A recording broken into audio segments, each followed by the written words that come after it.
Hi everyone, I'm here with another list, and this is women I avoid being friends with. First, I want to start off this list by saying that I am not perfect.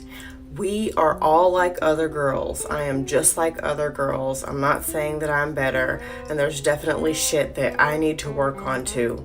There have been times in my life when I have been probably every single thing on this list, and there have been times in my life when I have been a shitty friend to people. So a lot of this shit, I'm speaking from personal experience as the person who did these things. So no, I'm not putting myself on a pedestal. So after lots of therapy, soul searching, inner work, and growing up, I finally realized why a lot of people used to avoid me, and I know why I also avoid people like this too. Let's dive in. Number one, male-centered women. Everything is about getting male validation and attention, dating, relationships, getting married. If you guys go out to a bar or a get together, they're looking for the guy who they think is the cutest so they can try to be all up in his face. They will leave you in dangerous situations to go hang out with some random guy and put themselves in a dangerous situation potentially.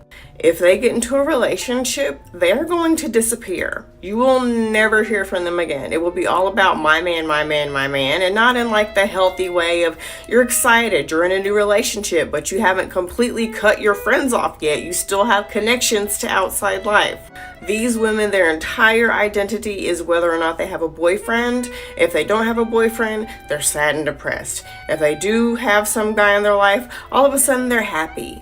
This type of person also leads me to the next type of person. They're constantly venting about relationship drama. The male-centered friend in number one is also number two at times. As soon as that relationship is over, they reappear into your life venting. I can't believe he said this. I can't believe he did this. It's the same cycle. They disappear, they drop you like a bad habit for a new man in their life, and then as soon as that goes to shit, they pop back up so they complain and get advice about the same old stuff over and over again. And if you're not careful, you'll find yourself being on the phone with them for hours, just going around in circles about how they can't take it anymore and they're tired of his shit and all the stuff they're going to do that they're not really going to do. They're going to go right back to him as soon as he sweet talks them or sends them a "what are you doing" text. And I'm not talking about friends who are going through a serious divorce or they had a breakup with a long-term partner and they're having a hard time or they're having family issues and they really do need a shoulder to cry on. They need my support. I'm talking about just a cycle. They're your best friend when they don't have anybody, paying attention to them. Then as soon as they get a man in their life, they disappear. They're all about that man. Then when that starts to fall apart, y'all know what I'm saying. Number three, I can proudly boast that I have not been that type of person, but this is the jokester. They're always giving you backhanded compliments. They're always trying to make you feel like you're dumb and that they're superior to you. And they also say these things as if they're joking, like if you're not careful, you question yourself, like, did they really just say that? They're the type of person where if you're really proud of something and you're really feeling yourself like, oh my gosh, look at my nails, I love my nails, instead of saying they're cute or I like that color, they immediately have to point out what's wrong with them. For example, hey, what do you think about this dress? Oh my goodness. And everybody else is like, oh my gosh, I love the dress, your dress is amazing. But that person is like, oh, there's a thread hanging. Like they can't say anything good. They go straight to the negative. Does that make sense? Like there might be a seam loose, but there's a way you say it, like, oh my gosh, I love that dress. Hold on, girl, let me fix this real quick. Let me help you out with this. There's a way to say it that's nice. That's not just daggers out straight for the gusto. If all you can say is a critique and nothing nice, and you say it in a rude way, you're a fucking hater. Or, oh, that shirt looks nice. I would never go out like that. Y'all know, backhanded compliments.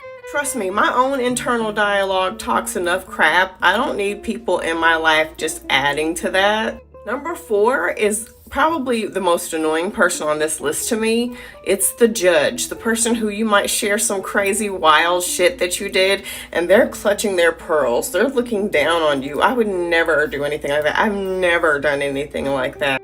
Instead of saying, you know what, girl, I can relate to that, or I've made mistakes too, or I get it, we all mess up sometimes. They're like, I would never do this. What you should have done was. Listen, I'm a chronic worrier. I've already replayed it over and over in my head. I know what I should have done. What I need for you to do is support me and be there for me, and stop trying to act like you've never made a mistake before. Stop acting like you've never been young and dumb before.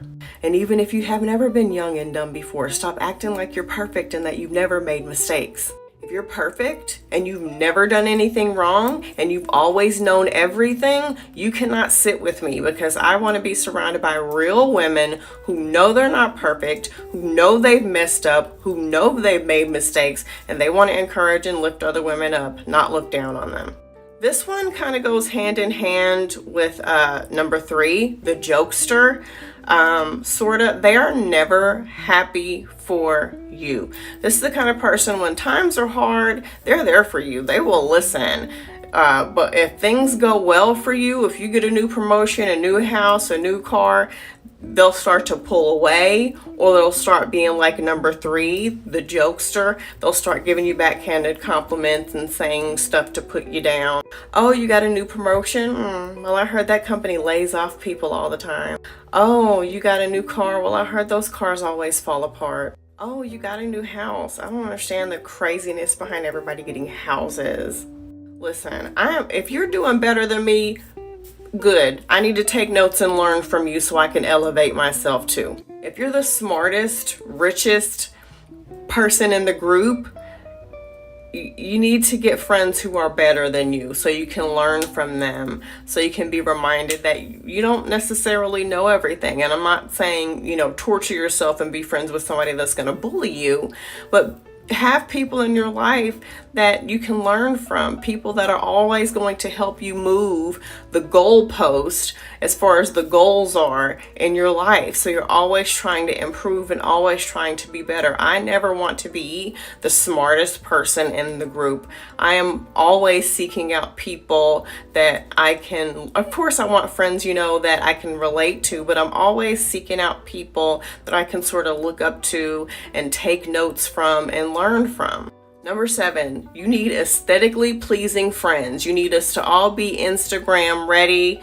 You need us all to look like the cast of a movie, like we're in Vogue magazine. Absolutely not. Listen, I love to take a good selfie. I love to post a good selfie. When I look nice, I go all out. But if you need me to be that way 24/7, if you always need us to look perfect, or you won't post us, and you need the friends that have the look, you know what I'm talking about, like really fake, and you need to be like the popular girl even though you're 50 or 40 years old, I can't hang around you, because some days I'm gonna look really nice and some days I'm gonna be in sweats, but I always am going to be myself. I'm not going to be fake just because you want everybody to think you're some big celebrity or something. Number 7, the fighter. You always starting shit when we go out. You're always running your mouth. You're always getting into some trouble.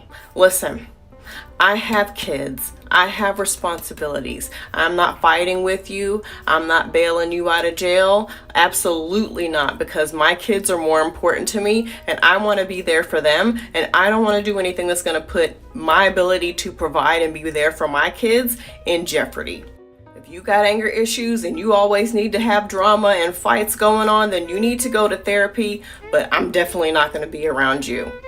Number 8, you ruin trips. You never prepare, you never plan, you never budget. You probably skipped your car note or your rent in order to go on this trip.